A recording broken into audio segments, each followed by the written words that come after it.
के समुद्री क्षेत्र में हेलीकॉप्टर क्रैश का बड़ा हादसा हो गया है। तकनीकी खराबी के चलते यह हादसा होना बताया जा रहा है। दुर्घटना में 6 लोगों की मृत्यु की भी खबर आ रही है। एक व्यक्ति अभी भी लापता बताया जा रहा है। कतर के समुद्री क्षेत्र में हेलीकॉप्टर के क्रैश होने की खबर आ रही है। लापता व्यक्ति की तलाश में सर्च ऑपरेशन जारी। 6 लोगों की मौत इस हादसे में हो गई है। खाड़ी क्षेत्र में हादसे से हड़कंप मच गया है। खाड़ी देशों में वैसे भी इस वक्त ईरान इजराइल युद्ध की वजह से जो तनावपूर्ण क्षेत्र है, वहां उस क्षेत्र में इस तरीके का हादसा होना अपने आप में और ज्यादा बेचैनी को खड़ा करता है। वहां पर लोगों में काफी ज्यादा डर का माहौल नजर आ रहा है। और अभी फिलहाल एक हेलीकॉप्टर जो हादसे का शिकार हुआ है समुद्री क्षेत्र में, 6 लोगों की मौत की खबर आ रही है और एक व्यक्ति लापता बताया जा रहा है। तकनीकी खराबी के चलते यह हादसा होना बताया जा रहा है। तो हेलीकॉप्टर क्रैश में दुर्घटना में 6 लोगों की मृत्यु और एक व्यक्ति अब भी लापता। तो लापता व्यक्ति की तलाश में सर्च ऑपरेशन जारी है। खाड़ी क्षेत्र में हादसे से हड़कंप मचता हुआ नजर आ रहा है। समुद्री क्षेत्र में हेलीकॉप्टर के क्रैश होने की वजह से 6 लोगों की मौत हो गई है।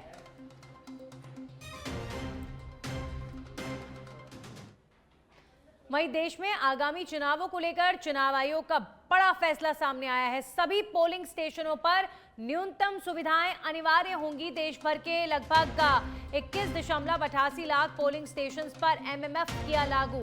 हर बूथ पर पानी, शेड, टॉयलेट्स, लाइटिंग, दिव्यांगों के लिए रैंप जरूरी होंगे। ये कुछ बेसिक सुविधाएं होंगी जो हर पोलिंग बूथ पर होने जरूरी होंगे। चुनाव आयोग ने आदेश जारी किया है। कतार में लगे मतदाताओं के लिए बैठने की व्यवस्था भी वहां पर की जाएगी। सभी बूथों पर वोटर फैसिलिटेशन पोस्टर्स लगाए जाएंगे।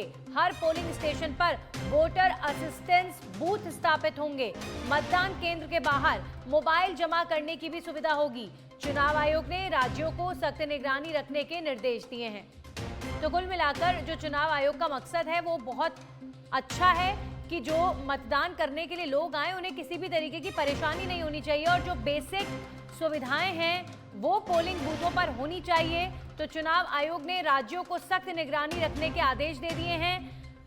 आने वाले समय में 5 राज्यों में चुनाव होने हैं। तारीखों का ऐलान ऑलरेडी हो चुका है। अब चुनाव आयोग ने जो बेसिक सुख सुविधाएं हैं पोलिंग स्टेशंस पर न्यूनतम सुविधाएं सुनिश्चित करने के लिए ये कंपलसरी कर दिया है। और देश भर के टोटल लगभग 22 लाख जो पोलिंग स्टेशंस हैं वहां पर ये रूल्स जारी कर दिए गए हैं। हर बूथ पर पानी, शेड, टॉयलेट, लाइटिंग, दिव्यांगों के लिए रैंप जरूरी होंगे। ये बेसिक सुविधाएं हैं। कतार में लगे मतदाताओं के लिए बैठने की व्यवस्था होगी। जो लोग अपने मत का प्रयोग करने के लिए आए उन्हें किसी भी तरीके की परेशानी का सामना नहीं करना पड़ेगा अगर ये बेसिक सुविधाएं पोलिंग बूथों पर होती हैं तो। और अब खबर कर्नाटक से आ रही है। कांग्रेस ने कर्नाटक विधानसभा के आगामी उपचुनावों के लिए उम्मीदवारों की सूची जारी कर दी है। उमेश मेती बागलकोट से चुनाव लड़ेंगे। समर्थ मल्लिकार्जुन दावणगेरे दक्षिण से चुनाव लड़ेंगे। इस सीट पर मौजूदा कांग्रेस विधायक शमनूर शिव शंकरप्पा के निधन के बाद ये सीट खाली हुई थी। कांग्रेस पार्टी ने कर्नाटक उपचुनावों को लेकर कैंडिडेट्स की लिस्ट जारी की है।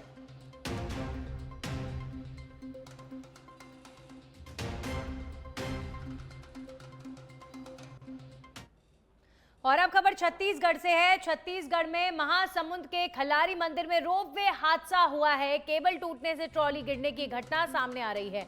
हादसे में एक महिला की मौत हो गई है। 7 लोग घायल बताए जा रहे हैं। घायलों को उपचार के लिए अस्पताल में भर्ती कराया गया है। छत्तीसगढ़ के महासमुंद में ये घटना घटी है। घटना के बाद रोपवे की सुरक्षा और मेंटेनेंस पर अब गंभीर सवाल खड़े हो रहे हैं। लोगों को लुभाने के लिए रोपवे तो बन जाते हैं, लेकिन मेंटेनेंस के नाम पर जब कुछ नहीं होता तो लोगों को अपनी जीवन दान में देकर घटनाओं का शिकार बनकर कीमत चुकानी पड़ती है। आप देखिए, महासमुंद में रोपवे हादसा हुआ, एक महिला की मृत्यु हो गई। हादसे का जिम्मेदार कौन, सबसे बड़ा प्रश्न है ये।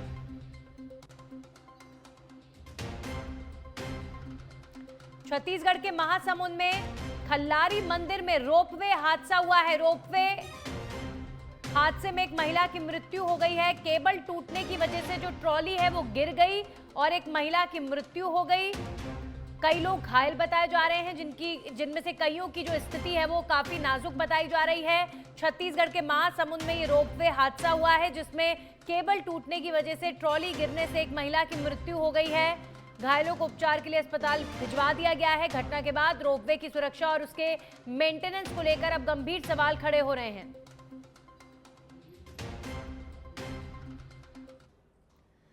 और अब खबर कांग्रेस महासचिव सचिन पायलट से जुड़ी हुई। सचिन पायलट केरल दौरे पर रहे। चुनावी पर्यवेक्षकों की बैठक में सचिन पायलट ने हिस्सा लिया है। तिरुवनंतपुरम में प्रदेश कांग्रेस कमेटी की अहम बैठक हुई। संगठन महासचिव केसी वेणुगोपाल भी इस बैठक में मौजूद रहे। शशि थरूर, इमरान प्रतापगढ़ी, प्रदेश अध्यक्ष और नेता प्रतिपक्ष भी इसमें शामिल हुए हैं। सचिन पायलट भी इस बैठक में शामिल होने के लिए केरला पहुंचे। संगठन महासचिव केसी वेणुगोपाल से लेकर कांग्रेस के तमाम वरिष्ठ नेता केरल चुनाव रणनीति को लेकर केरल के तिरुवनंतपुरम में हुई इस मीटिंग में हिस्सा लेने पहुंचे। शशि थरूर, जो केरल का महत्वपूर्ण चेहरा है, वो भी इस मीटिंग का हिस्सा रहे। कांग्रेस महासचिव सचिन पायलट भी इस मीटिंग के लिए केरल पहुंचे और केरल में भी चुनाव होने हैं। ऐसे में कांग्रेस पार्टी की रणनीति को लेकर ये महत्वपूर्ण मीटिंग केरल में आयोजित की गई थी। और अब खबर राजस्थान के चूरू से है। चूरू के सुजानगढ़ से एक खबर है, जहां पर अवैध मादक पदार्थों के खिलाफ कोतवाली पुलिस ने कार्रवाई को अंजाम दिया है। 46 किलो 690 ग्राम डोडा पोस्त छिलका समेत जब्त किया गया। लाडनू रोड पर नाकेबंदी के दौरान ट्रक से बरामद किया गया है। सावरनाथ सिद्ध और मामराज सिद्ध को गिरफ्तार किया गया है। पशु आहार के कट्टों की आड़ में ये मादक पदार्थ ले जाया जा रहा था। पुलिस की मुस्तैदी की वजह से इस पूरे मामले का खुलासा हुआ है। चूरू एसपी निश्चय प्रसाद एम के निर्देशन में ये कार्रवाई हुई है। प्रशिक्षु डीवाईएसपी विनोद नैण ने टीम के साथ दिया कार्रवाई को अंजाम।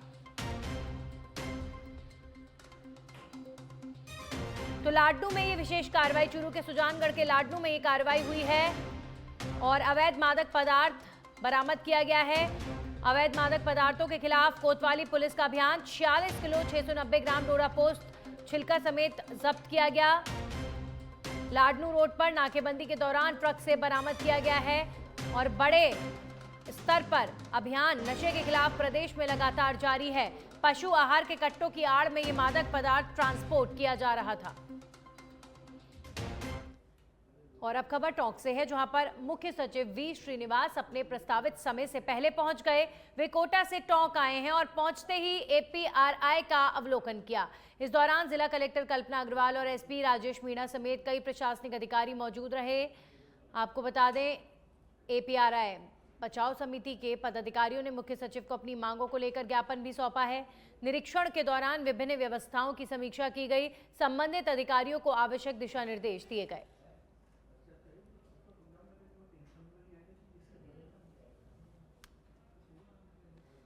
झुंझुनू में नए एसपी कावेंद्र सिंह सागर ने पदभार संभालते ही सख्त रुख अपना लिया है। दूसरे ही दिन वे एक्शन मोड में नजर आए और हरियाणा सीमा से सटे संवेदनशील खेतड़ी सर्कल का दौरा किया।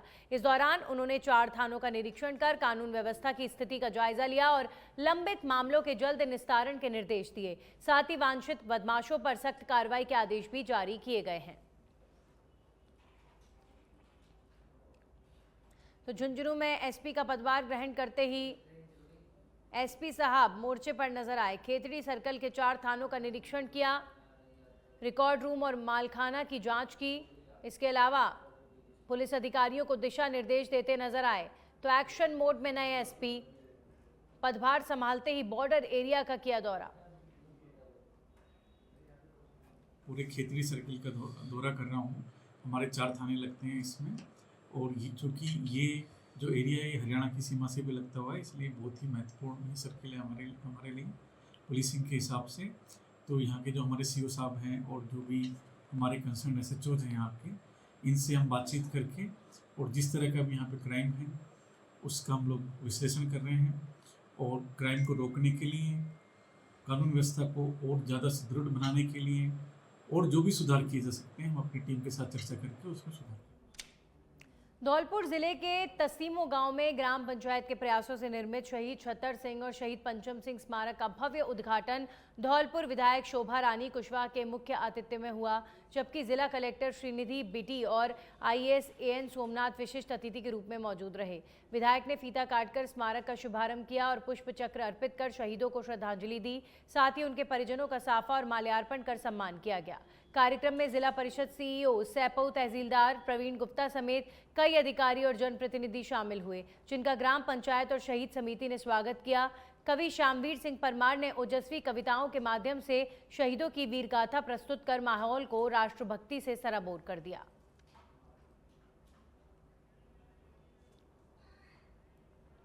दौसा जिले के सिकंदरा ब्लॉक में राजस्थान ग्राम विकास अधिकारी संघ का चुनाव रविवार को सिकंदरा अटल सेवा केंद्र पर शांतिपूर्ण ढंग से संपन्न हुआ।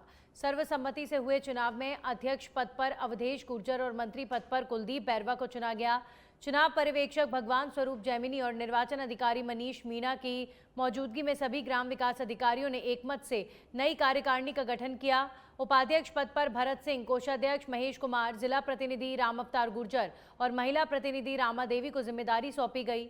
नवनिर्वाचित अध्यक्ष अवधेश गुर्जर ने सभी साथियों को संगठन को मजबूत बनाने और उनकी अपेक्षाओं पर खरा उतरने का भरोसा दिया। बहुत परेशान हो रहे हैं। एक हमारे युवक ने अंदर लगा करके आत्महत्या कर ली। ठीक है, फलोदी रहने वाला बरकत कॉलोनी सिटी 45 गली। पुलिस क्या कह रही है? पुलिस कह रही है 2 घंटा हो ले आओ, 2 घंटा हो ले आओ, 2 घंटा हो ले आओ। अभी 2 घंटा 4 घंटा 2 घंटा 4 घंटा कर रही है और कल 4 बजे से लगाकर अभी तक बॉडी पड़ी है अंदर। कोई भी सुनवाई नहीं, कोई सुविधा नहीं अंदर। बॉडी अंदर बदबू दे रही है। अभी आत्महत्या क्यों की पता है आपको? उसको पत्नी के कारण, साली हुई, सासू हुई, मेरे कारण हो गया। तो हारिया बिन परेशान करता और लुगाई छोरों बिन फोन करावती, टॉर्चर करती, मार दे, उठा ले, मार दे या मर जा या वो मार दे तने या मरा दे। ठीक, मतलब हर कोई तरह बिन रोज ही सुबह शाम बात करता ही। झुंझुनू के चिड़ावा से खबर है, जहां पर बस स्टैंड पर देर रात एक ऑटो चालक के साथ मारपीट की घटना सामने आई। ये वारदात पुलिस चौकी से महज 50 मीटर की दूरी पर हुई, लेकिन पुलिस समय पर मौके पर नहीं पहुंची। पीड़ित ऑटो चालक सद्दाम ने बताया कि वो रात करीब 12 बजे बस स्टैंड पर आराम कर रहा था, तभी 3 युवक वहां आए और ऑटो लेने के लिए दबाव बनाने लगे। चालक द्वारा मना करने पर आरोपियों ने जबरदस्ती शुरू कर दी और मारपीट कर दी। घटना के दौरान बस स्टैंड पर मौजूद लोगों ने बीच बचाव कर चालक को बचाया। प्रत्यक्षदर्शियों के अनुसार मारपीट करने वाले युवक शराब के नशे में थे और काफी देर तक हंगामा करते रहे। पूरी घटना पास लगे सीसीटीवी कैमरों में कैद हो गई, जिसमें आरोपियों के बेखौफ हरकतें देखी जा सकती हैं। वारदात के बाद क्षेत्र में वहीं झुंझुनू के चिड़ावा से खबर है, जहां पर बस स्टैंड पर देर रात एक ऑटो चालक के साथ मारपीट की घटना सामने आई है। ये वारदात पुलिस चौकी से महज 50 मीटर की दूरी पर हुई है। पुलिस समय पर मौके पर नहीं पहुंची। पीड़ित ऑटो चालक सद्दाम ने बताया कि वो रात करीब 12 बजे बस स्टैंड पर आराम कर रहा था, तभी 3 युवक वहां आए और ऑटो लेने के लिए दबाव बनाने लगे। चालक द्वारा मना करने पर आरोपियों ने जबरदस्ती शुरू कर दी और मारपीट कर दी। घटना के दौरान बस स्टैंड पर मौजूद लोगों ने बीच बचाव कर चालक को बचाया। प्रत्यक्षदर्शियों के अनुसार मारपीट करने वाले युवक शराब के नशे में थे और काफी देर तक हंगामा करते रहे। पूरी घटना पास लगे सीसीटीवी कैमरों में कैद हो गई है, जिसमें आरोपियों की बेखौफ हरकतें देखी जा सकती हैं। वारदात के बाद क्षेत्र में सुरक्षा व्यवस्था को लेकर सवाल उठ खड़े हुए हैं। 12 बजे टेम्पो में सो रहे हो और मैं बीमार हो तो 3 जन आया और नोले स्टाफ का आदमी बस आड़ा और नोले मैं नोले चलो तो मैं बोले भाई जी मैं बीमार हूँ और मैं कौन जाऊँ। जहाँ टेम्पो को धक्का मारे उन्होंने ठोकर मारा टेम्पो का और नंबर फोटो खींची और 15-20 मिनट मैंने बुरी हाल मारे उड़े। यह जोनो बस स्टैंड की थाने में रात को गया था मैं। थाने वाले ने बोला सुबह आ जाना और 100 नंबर पे भी कॉल किया था जयपुर में।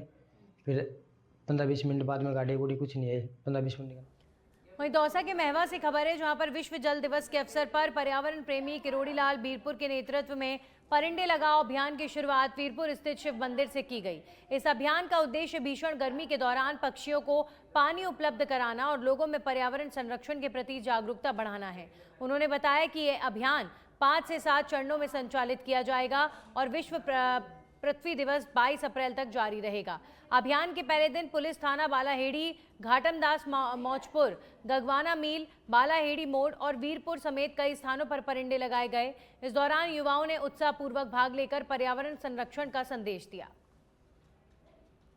आज 22 मार्च जल दिवस के रूप में पक्षियों के लिए पानी के परिंदे लगाए गए हैं और ये अभियान 22 मार्च आज जल दिवस से 22 अप्रैल पृथ्वी दिवस तक चलेगा और आज इस अभियान की शुरुआत की गई है। इस अभियान में कम से कम सैकड़ों परिंदे लगाए जाएंगे सार्वजनिक स्थानों पर, धार्मिक स्थलों पर और सरकारी जगह जहाँ पे। भरतपुर जिले के बयाना क्षेत्र के यात्रियों के लिए राहत भरी खबर है। रेलवे ने सोगरिया से मथुरा के बीच नई स्पेशल ट्रेन शुरू करने का फैसला किया है, जो आज से संचालित होगी। इस ट्रेन का लाभ बयाना समेत कई प्रमुख स्टेशनों के यात्रियों को मिलेगा। सप्ताह में 2 दिन चलने वाली ये ट्रेन क्षेत्र के लोगों के लिए सफर को और आसान बनाएगी। सोगरिया के बीच जो स्पेशल ट्रेन चलाई गई है, जिसका ठहराव बयाना में भी रखा गया है, जिससे बयाना के लोगों को बहुत ज़्यादा फायदा होगा। रेल मंत्री जी ने ये बहुत ही अच्छा काम किया है बयाना के लोगों के लिए, जिससे बयाना के लोगों को सहूलियत मिलेगी। सोगरिया के बीच। और अब खबर मध्य प्रदेश के भिंड से है। भिंड पुलिस अधीक्षक आसित यादव ने पुलिस कंट्रोल रूम में अंधे कत्ल का सनसनीखेज खुलासा किया है। मामले में पुलिस ने 5 आरोपियों को गिरफ्तार किया है, जिन्होंने गैंगरेप के बाद महिला की गला घोंटकर हत्या कर दी। जानकारी के अनुसार 18 फरवरी को एक महिला का शव बोरी में बंद अवस्था में मिला था, जिससे इलाके में हड़कंप मच गया था। पुलिस ने मामले की गंभीरता को देखते हुए जांच शुरू की और आरोपियों की तलाश में जुट गई है। एसपी आसित यादव ने आरोपियों की गिरफ्तारी के लिए 7 थानों की संयुक्त टीम गठित की थी। साथ ही 5 आरोपियों पर 10-10 हजार रुपए का इनाम भी घोषित किया था। लगातार प्रयासों के बाद पुलिस ने सभी आरोपियों को गिरफ्तार कर लिया है। पुलिस जांच में सामने आया कि आरोपियों ने पहले महिला के साथ गैंगरेप किया और फिर पहचान छिपाने के लिए उसकी गला घोंटकर हत्या कर दी। वारदात के बाद शव को बोरी में बंद कर सोई गांव के हार में फेंक दिया गया।